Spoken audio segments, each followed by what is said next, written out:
This is a Miner's Minute, a conversation with James Buchal, a mining attorney.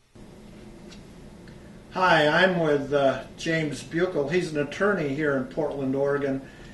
He does represent a lot of mining interests, especially amongst the small scalers. He has been intricately involved in a lot of situations that miners find themselves in today.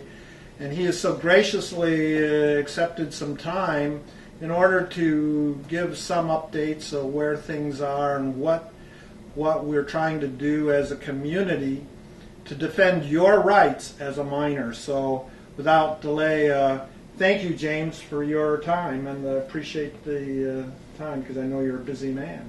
No problem, Mark. Yeah. And speak up a little louder so that your voice carries. That would be good. Okay. First question.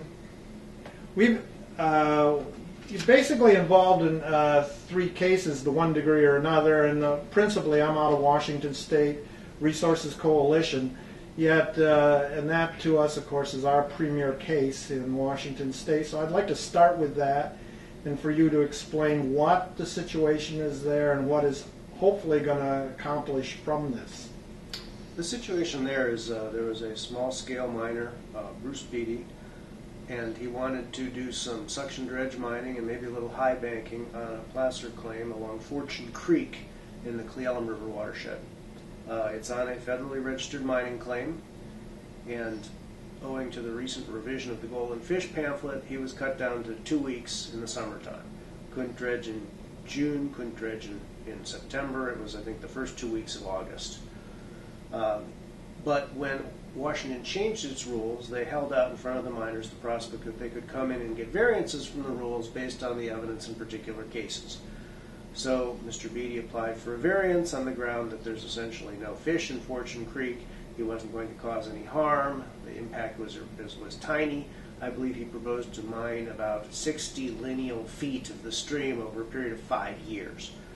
The permit was denied. So the next step is you appeal to something called the Pollution Control Hearings Board.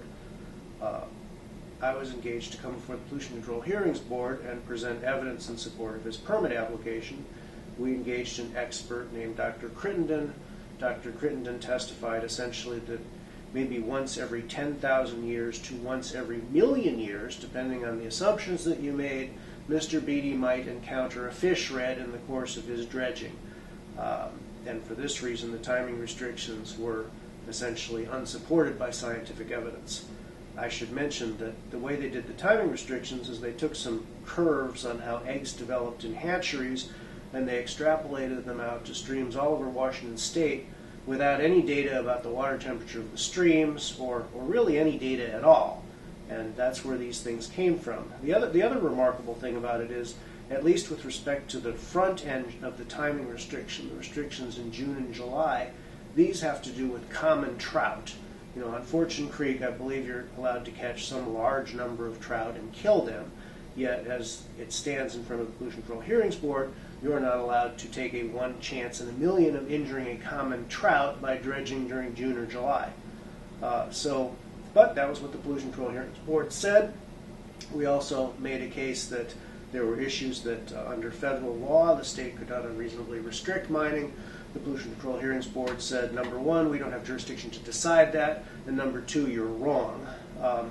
And so the next step is we've appealed the case to the courts of Washington, starting with the Superior Court. We're trying to get the case heard directly in the Court of Appeals to sort of save money and time. The state is resisting that since they wish to make the process as expensive and complicated as possible.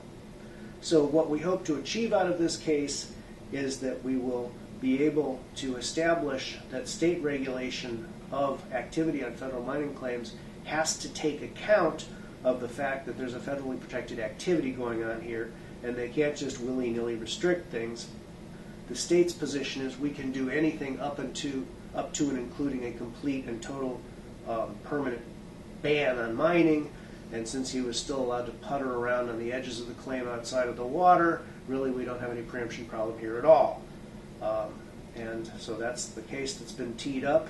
It will be an important case on the scope of federal preemption of state regulatory activities, and maybe an important case in terms of what sort of scientific proof there has to be for these timing restrictions, because the state really doesn't have any competent evidence at all other than what comes out of the mouth of its own uninformed biologists.